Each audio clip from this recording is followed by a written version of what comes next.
Hi everyone. ఈరోజు వచ్చేసి రసం రైస్. ఇది చాలా క్విక్ అండ్ ఈజీగా చేసుకోవచ్చు. ఒకసారి ఇలా ట్రై చేసి చూడండి. ఒక కుక్కర్లో వచ్చేసి ఆయిల్ 3 స్పూన్స్ వేసుకొని దీంట్లో ఆవాలు జీలకర్ర వేసుకొని ఫ్రై చేసుకున్న తర్వాత కరివేపాకు కచ్చాపచ్చ దంచుకున్న తెల్లగడ్డ ఎండుమిరపకాయలు ఒక 3 వేసేసుకొని ఫ్రై చేసుకోండి. దీనికి నేను ముందుగానే జీలకర్ర మిరియాలు ఒక లవంగ కొంచెం చెక్క తెల్లగడ్డ వచ్చేసేసి కచ్చాపచ్చ దంచుకొని వేసుకుంటున్నాను. ఇది ముందుగానే ప్రిపేర్ చేసుకునింది. దీంతోపాటు కొద్దిగా ధనియా పొడి అంటే 1 స్పూన్ ధనియా పొడి కొంచెము పసుపు వేసేసుకొని పచ్చివాసన వెళ్ళేంత వరకు ఫ్రై చేసుకోండి. దీంట్లో వచ్చేసి 2 టమోటా వేసుకోండి. ఇవి బాగా వేగిన తర్వాత వచ్చేసి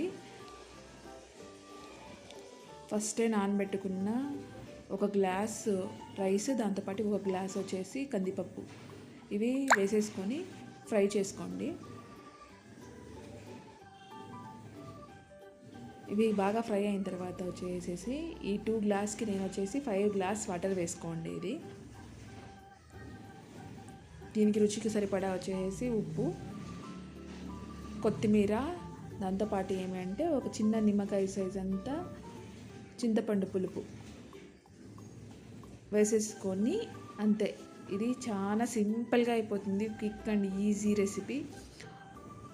మీకు కూడా నచ్చుతుంది ఇలా ట్రై చేస్తే.